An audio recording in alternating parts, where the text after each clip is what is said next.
মাগরিবের নামাজ পইরা অনেকে মুরব্বীরা সুবহানাল্লাহ আলহামদুলিল্লাহ তাসবিহ পড়ে মাগরিবের পরে বৈশা বৈশা অনেক সময় চিন্তা করে মাগরিব পড়লাম এশার নামাজটা পইরেই বাড়িতে যাই, এরকম অনেক মানুষ আছে না? আচ্ছা, আবু বুরদা রাদিয়াল্লাহু তাআলা আনহুর আব্বা বলেন, সাল্লাইনা মা রাসূলিল্লাহি সাল্লাল্লাহু আলাইহি ওয়াসাল্লাম আল মাগরিব অথবা সাল্লাইনাল মাগরিবা মা রাসূলিল্লাহি সাল্লাল্লাহু আলাইহি ওয়াসাল্লাম, আল্লাহর রাসূলের সাথে আমরা মাগরিবের নামাজ জামাতে পড়লাম।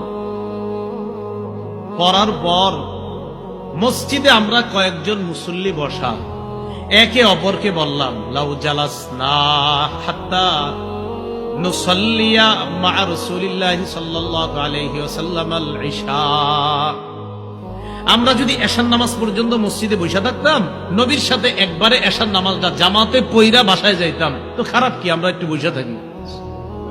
সাহাবীদের একদল বলতেছে, মাগরিব যেহেতু পড়লাম এশা পর্যন্ত বসে থাকি, নবীজির সাথে এশার নামাজটা পইরা এরপর বাসায় যাব। যেই কথা সেই কাজ। তারা বলতেছেন, জালাস না, আমরা বসে রইলাম। ফাখরাজা আলাইনা রাসূলুল্লাহ সাল্লাল্লাহু আলাইহি ওয়াসাল্লাম, নবীজি বের হয়ে আসলেন, আমাদেরকে দেখে বললেন, মা জিলতুম হাহুনা, এই তোমরা এখানে কতক্ষণ বসা?